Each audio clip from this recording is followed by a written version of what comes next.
Harry Kane n'est plus un attaquant. Pendant des années, Harry Kane a été vu comme un immense buteur, un joueur fiable, un joueur régulier, un joueur capable de marquer partout, tout le temps, mais rarement comme un joueur qui domine le jeu. Et aujourd'hui, cette perception est en train de changer. Parce qu'aujourd'hui, Harry Kane n'est plus seulement un numéro 9, il est devenu quelque chose d'encore plus rare, un attaquant total. Et sa double confrontation contre le Real Madrid en est peut-être la meilleure démonstration. Parce que face au Real Madrid, tu n'as jamais de match normal. Tout est amplifié, tout est plus difficile, chaque espace est contrôlé, chaque erreur est punie et surtout, les stars sont ciblées. Kane, dans ce match, a été surveillé comme rarement. Prise à deux, pression constante, ligne de passe fermée, le plan du Real était clair. Le coupé du jeu. Mais c'est là que Kane devient le plus intéressant. Parce qu'il ne cherche pas à forcer, parce qu'il ne cherche pas à exister de la surface adverse. Il change tout simplement ce rôle. Il s'est adapté et ça, c'est la preuve de sa grande maturité footballistique. Son but, déjà, résume parfaitement son intelligence. Ce n'est pas un geste spectaculaire, ce n'est pas un exploit individuel, c'est une lecture. Il comprend avant tout le monde où l'espace va apparaître. Il voit le moment où le bloc du Real se désorganise,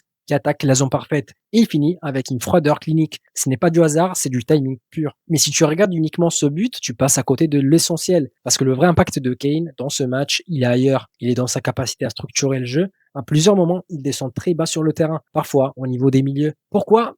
Parce que le Bayern avait besoin de respirer, besoin d'un point d'appui et surtout il avait besoin de quelqu'un capable de sécuriser la possession et d'organiser les attaques. Et Kane a assumé ce rôle. Il ne s'est pas contenté d'attendre les centres. Il a construit, il a orienté, il a connecté les lignes, il a donné du rythme. Et ça, c'est extrêmement rare pour un attaquant de ce niveau. Parce que la majorité des grands buteurs vivent de la surface. Ils sont dépendants du jeu. Kane, lui, crée le jeu. Il n'attend pas, il provoque. Et ça change complètement la manière dont une équipe attaque. Parce que tout devient plus fluide. Les milieux ont une solution, les ailiers ont un relais. La défense adverse est constamment déséquilibrée. Et surtout, chaque action a du sens. Parce que Kane ne joue jamais au hasard. Chaque touche de balle est réfléchie. Chaque passe est utile. Chaque mouvement est logique. Et dans un match aussi fermé que celui contre le Real, c'est ça qui fait la différence. Parce que quand le chaos ou le talent ne fonctionne pas, tu as besoin d'intelligence. Et Kane est probablement l'un des joueurs les plus intelligents au monde en ce moment. Les chiffres confirment cette impression. 50 buts en 42 matchs, 12 en Ligue des Champions. Mais au-delà des stats, ce qui impressionne, c'est la manière.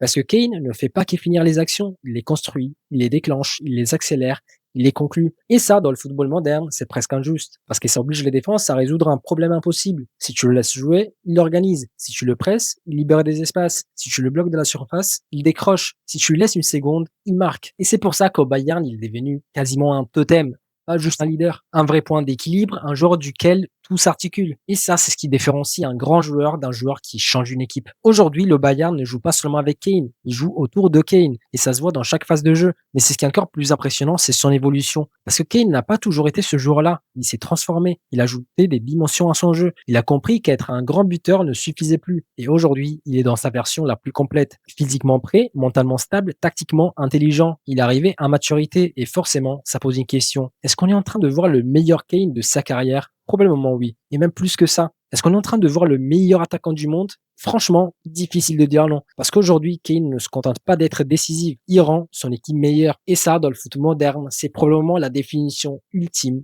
d'un joueur d'élite. Écoutez, c'est la fin de cette vidéo. J'ai envie de savoir vos avis. Est-ce que Kane est actuellement le meilleur attaquant du monde ou pas? Difficile quand même comme question, mais j'ai vraiment envie de savoir vos avis. Donc n'hésitez pas à commenter juste en bas, à liker la vidéo si elle vous a plu, et bien sûr à vous abonner pour encore plus de contenu footballistique. Je fais plein de vidéos, j'en sors presque tous les jours, donc n'hésitez pas vraiment à soutenir mon contenu. Et nous, on se revoit à une prochaine vidéo. Ciao!